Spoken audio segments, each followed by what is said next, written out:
¿Qué onda gente del universo 7? Soy yo a entregarle esta teoría de qué pasaría si yo iba a High School de XD.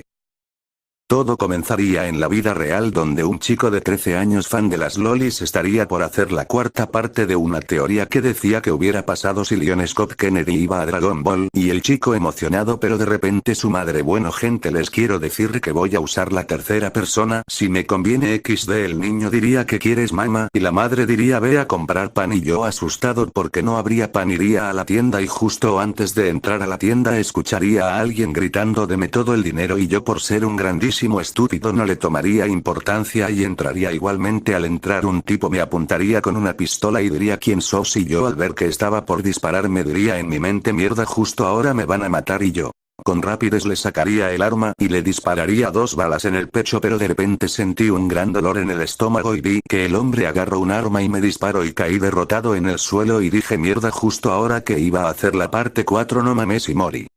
De repente iría y no vería nada y vi a un hombre que dijo tristemente que morí por un error que cometió y yo diría pero qué mierda como que me morí por error y el hombre diría que me tranquilice porque le va a dar una segunda oportunidad y yo diría está bien el hombre diría ¿dónde quieres ir? Y yo diría Dragon Ball y el hombre diría no lastimosamente ese lugar no es disponible y dije pues Nanatsu no Taizai y diría esa tampoco y yo diría me lleva la mierda entonces High School de XD y el hombre diría ese lugar está disponible y yo con una sonrisa en la cara diría pero puedo pedir más cosas y el hombre diría está bien y yo emocionado diría quiero el cuerpo de Bardock y el hombre diría que solo puedes reencarnar en cantantes o personas famosas de su país o sea que tienes que reencarnar en alguien argentino y yo diría con voz alta si es así quiero ser Gustavo Cerati del clip cuando pase el temblor diría con estrellistas en los ojos ya que él era mi cantante favorito y quiero el poder de Zeno habilidades de Goku y Vegeta y poder viajar entre dimensiones y tener las super esferas del dragón de Dragon Ball Super dentro de mí y de repente vería todo blanco y estaría cayendo con una gran velocidad hacia el suelo así haciendo un gran cráter de unos 50 kilómetros de fondo pero no sentiría nada y cuando salí del cráter vi al clan de la pelirroja y yo asombrado diría en voz baja es verdad estoy en High School de XD pero rías diría quién eres y yo vería qué hice y no estaba con ellos y pensé que era el capítulo 1 del anime y dije eso no te interesa y con eco me intento dar un golpe pero lo esquivé con facilidad y noquearía a todos con una velocidad que ni ellos se dieron cuenta y me fui corriendo hacia las montañas así llegando en una fracción de segundo y meditaría y vería un gran dragón de oro y diría hola Salama y el dragón diría muchas gracias señor qué deseos quiere y yo con una sonrisa diría quiero una mansión con comida infinita me lo cumpliría y diría eso solo quiere y yo diría sí muchas la meditación y vería que al frente mío había una mansión muy gigante y yo diría ese Sarama se mamo XD y entraría a la mansión así trujiéndome el estómago y diría creo que comeré algo antes de irme a dormir y iría a la cocina y vería que la cocina era muy grande y que había chefs y uno diría que quiere comer señor Cerati y yo diría solo una cosita rápida así preparando comida y yo me sentaría en una mesa que vería un espejo mirando que era Gustavo Cerati del 84 así sonriendo pero también notaría que tenía la voz de Cerati pero de repente escucharía una diciendo ya está señor y con una sonrisa le diría gracias así dándome comida comiéndolo cuando acabe me iría a bañar y me iría a dormir diciendo hoy paso muchas cosas creo que mañana se tranquilizará todo así durmiendo profundamente iría y la Gremory y su séquito estaban inconscientes pero el hermano de Rías lo despertaría diciendo que les pasó pero la Gremory y su séquito dirían contándole lo que pasó y este cagándose de la risa diciendo jajajajajajajajajaja en serio no puedo creerlo y este se dejaría círculo rojo así haciendo lo mismo el séquito Gremory y yo me levantaría viendo que era temprano para ir de la escuela y comería algo para comer y me iría a la escuela Kuo y pedir a Sarama que sea estudiante de esta escuela y tener el uniforme de los alumnos y este me lo cumpliría así brillando mi cuerpo y teniendo el uniforme cuando llegue todas las chicas gritarían es muy guapo pero sabía que esa iba a hacer la reacción así que iría caminando hacia la escuela con un poco de rápido se iría a la dirección y el director diría eres tú el que sacó 10 en el examen y yo confundido no respondería y el director diría tú no eres Gustavo Cerati y yo diciendo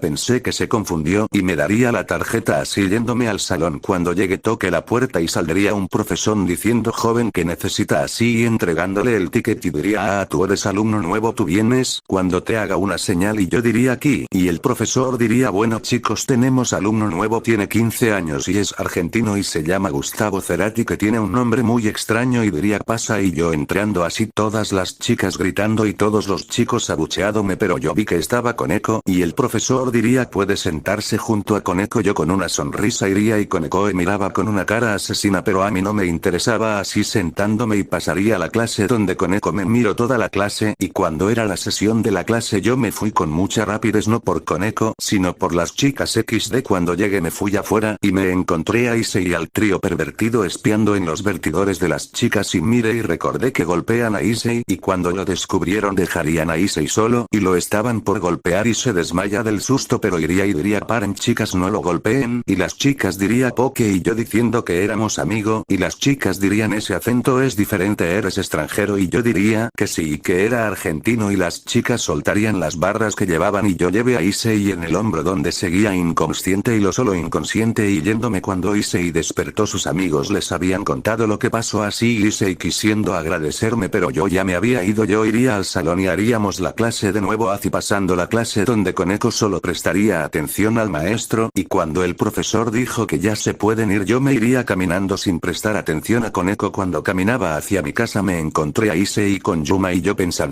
creo que esto cuando Issei va a la cita y saludando a Issei donde Issei diría espera y yo dándome la vuelta y vería que Issei le dijo a Yuma que lo espere y cuando se acercó diría muchas gracias por salvarme de las putizas de las chicas y yo sonriendo diciendo que no fue nada y Yuma diría bueno Issei en 2 días vamos a la cita y vería que Issei tenía su cara de pervertido así yéndose Yuma y diría bueno ya me voy y Issei me sostendría del hombro diciendo si quieres puedes quedarte a mi casa y yo lo aceptaría sin más así yendo a la casa de Issei pero se me olvidó que la Koneko y diría en mi mente yo diría mierda se me olvidó Koneko cuando llegamos a la casa de Issei los padres se presentaría diciendo que son los padres de Issei y yo me presentaría diciendo mucho gusto estrechándole la mano al padre pero me acordé que los japoneses se reverencian así reverenciando a los padres de Issei diciendo mucho gusto soy Gustavo Cerati tengo 15 años y soy argentina lo diría mientras me caería gota de sudor y el padre de Issei diría mucho gusto y la madre diciendo que era muy lindo así cayéndole una gota al puro estilo anime a Issei cuando llegamos nos acostaríamos y Issei diciéndole caíste bien a mis padres pero tengo una duda porque vienes de Argentina y yo nervioso diciendo que solo vino porque mi padre consiguió trabajo aquí y Issei diciendo así bueno y yo diría Issei porque estás tan contento Issei diría que en 2 días iba a hacer su cita y yo pensando creo que no será mejor que le diga que Yuma es una ángel caído podría destruir el espacio-tiempo así los durmiendo cuando suena mi despertador diciendo creo que será Issei despiértate y Issei diría no estoy cansado así dándole un puñetazo a la cara de Issei por vago y este diría ya desperté mierda y yo diría hay que ir a la escuela así nos vertimos y fuimos a desayunar cuando terminamos nos fuimos junto cuando llegamos todos se quedaron viéndonos así las chicas diciendo que esta con Issei será un pervertido fuimos con los amigos de Issei cuando llegamos se presentarían y yo me presentaría donde el pelón sacaría una revista que ustedes ya saben así sacándolo rápidamente donde este diría porque me lo quitaste y yo diría este es el segundo día en la academia no quiero que apenas llegue y me tachen de pervertido y este diría está bien pero me devuelves la revista así dándoselo y este guardándolo así hablando de cosas tribales y cuando llegamos fuimos a nuestros salones pasaría el día y ya me estaba yendo con Issei diciendo Issei creo que será mejor que me vaya Issei diría está bien cuando llego a la casa de Issei nos despediríamos y me iría con mi super velocidad a mi casa así comiendo yéndome a dormir a la mañana siguiente yo el día así vistiéndome y desayunando cuando llegué me encontré al trío pervertido y Issei y yo saludándolos y Issei diría que tendría una cita con Yuma y el pelón le quería pegar pero yo detendría el golpe diciendo chicos les quiero decir algo de esa Yuma y también de Rias Gremor y Issei diría Rias Gremor y la más popular de la escuela y yo diría si ponele así contándoles sobre la guerra de las 3 facciones y sobre las 3 facciones y que Rias era la hermana del mismísimo Lucifer y que Yuma era una ángel caído donde no me creerían pero al ver lo serio que estaba me creerían y el de anteojos diría si es verdad lo que dices porque una ángel caído quería a Issei y yo diría porque Issei tendría una Sacred Gear y Issei diría que es una Sacred Gear y le contaría sobre las Sacred Gears y los 3 impresionándose y Issei diría y cómo puedo controlar este poder y yo diría entrenando muy duro te voy a entrenar y a ustedes también bien a los 2 chicos y estos tragando saliva pero justo antes que alguien hable sonaría la campaña para palabra así y estos yendo yéndose. Cuando llegué me encontré a Koneko mirándome y yo sin importar seguí la clase. Cuando terminó la clase sonó la campana del receso, así yendo y vería al trío pervertido junto a Issei y yo diría, ¿y qué pasó? Y estos dirían, tenemos que hacer un plan, y yo sonriendo nos sentaríamos en el pasto y dije que Issei tenga la cita normalmente mientras yo y estos dos te perseguimos sin que Yuma se dé cuenta. Haciendo plan. Cuando sonó la campana iríamos a clases y sonaría la campana iría a ver al trío pervertido, pero alguien me tomó del hombre. Cuando me di vuelta me di cuenta que era Kiba, y Kiba diría, Rías Gremory quiere verte, pero yo lo miraría con cara amenazante, así que irá soltándome. Cuando llegué con el trío pervertido yo dije que nos vemos 2 horas antes que llegue Yuma, así los tres aceptando y yéndome con Issei, donde ni Issei ni yo hablábamos. Cuando llegamos a la casa de Issei yo me despediría y Issei también, pero con un poco de nerviosismo, así yéndome a mi casa. Cuando llegué comí y empecé a tocar la guitarra, y la noche llegamos todos y nos juntamos diciendo que nos ocultemos todos menos Issei. Cuando llegó Yuma pasaría todo como la historia original, lo único es que yo y los dos amigos de Issei lo perseguíamos. Cuando Issei y Yuma llegaron al parque todo pasaría como la historia original, solo que Issei fingiría estar asustado hasta cuando se transformó, donde el trío pervertido y Issei se sonrojarían y le saldría sangre por la nariz, hasta cuando Yuma le tiró una lanza de luz donde yo lo agarraría sin problemas y diría, serás mejor que te vayas, y Yuma diría, ¿crees que por solo agarrar mi lanza de luz te tengo miedo? Donde Yuma tiraría 10 lanzas de luz y yo las destruiría sin problemas, así tirándole una ráfaga de energía, así atravesándole el estómago. Todos están impresionados por lo que hice y está sin poder hacer nada, se escaparía cuando vi un círculo rojo donde agarraría a los tres y usaría un truco de camuflaje que lo aprendí así desapareciendo, pero nosotros podíamos ver el exterior y bajé mi energía para no ser descubierto, así llegando Rías Gremory y su séquito, y esta diría, mierda, estaba segura que Gustavo Cerati cuando los vea los mataré, y Kiba diría, los mataré con sufrimiento, así dejando a los tres pervertidos con una rabia de quererle pegarle a Rías y su séquito, pero yo estaba tranquilo por agua, sabía que eran así, y Rías dijo, no, mejor los utilizo y que se una a mi séquito y los traicionaré, y se fueron. Cuando se fueron dejé de hacer el camuflaje y estos estaban enojadísimos de Rías Gremory y su séquito, y Issei dijo, mierda, porque me quisieron utilizar, quiero matar a Rías, era maldita, y el pelón diría, yo que hice para ganarme este desprecio, mientras el de lentes estaba consolando al pelón, y yo dije, bueno, como conozco a esa Gremory mañana nos preguntará si quiere que seamos parte de su séquito, pero déjemelo a mí. Issei dijo, ¿cómo pudiste pelear contra Yuma? Y este dijo que solo lo hizo porque estaban en peligro y este poder lo tengo desde que nací. Issei diciendo, ah bueno, nos podemos quedar en tu casa, dirían los tres, y yo diría, sin problemas, de paso es posible que Yuma los quiera matar mientras duermes. Sachi diría que se agarren, y cuando llegamos a mi casa todos dijeron al unísono, ¿qué hiciste? ¿Cómo pudiste teletransportarte? Y yo diría que tendría este poder porque entrena mucho, diría riéndome mientras me reía y tocaba mi luca, y estos quedarían como what the fuck, y dije burlonamente, es bonita mi casa, y estos se voltearían viendo una mansión, y Issei me tomaría de los hombros y diría, ¿cómo tienes esta casa? Y yo dije nerviosamente que mi padre era multimillonario y me lo heredó todo cuando murió, y yo dije, entramos, mientras estos estaban impactados por mis palabras y entrarían sin más y diría, tienen hambre, y dirían al unísono, si los lleve a la cocina, y estos se impresionaron al ver la gran cocina que tenía, pero yo me daría cuenta que no están los cocineros, y yo como no sabía usar el horno iría a la heladera y vería mucha carne y chimichurri y una manaos de 3 litros, y dije, quieren comer algo de mi país y quiero ver cómo es como la cultura argentina, diría Issei, y dije, váyanse afuera, hay una mesa, y estos se irían afuera mientras yo llevaba la carne y el chimichurri sentados, y vi una parrilla poniendo a cocinar la carne mientras estos me miraban como hacia el asado. Cuando termine pondría todo sobre la mesa y estos estaban impresionados, y Issei dijo, esto se come en tu país, es muy rico, y yo dije, pues sí, güey, no mames, carita de Pac-Man XD, así comiendo y yéndose a dormir. A la mañana siguiente me levanté por mi despertador y me cambié y vi que ninguno se había despertado, así levantando a los tres comiendo el desayuno y yo tomando unos ricos mates mientras me comía unas 9 de oro. Cuando terminamos fuimos a la escuela, cuando llegamos fuimos a nuestros salones, pero a mí no me apareció Koneko, donde me extraño, pero me dio igual, hice la clase, sonó el timbre del receso y me encontré al trío pervertido y Issei y nos sentamos en el pasto y hablamos de cosas triviales, pero lo arruinó el hijo de puta de Kiba, donde dijo que Rías los llamaba, todos estábamos con cara asesina porque recordaron la noche anterior, pero yo dije, bueno, vamos a ir, así yéndose Kiba y el de anteojos diciendo, por agüe dijiste que sí. Cuando sonó el timbre de vuelta a clase y paso.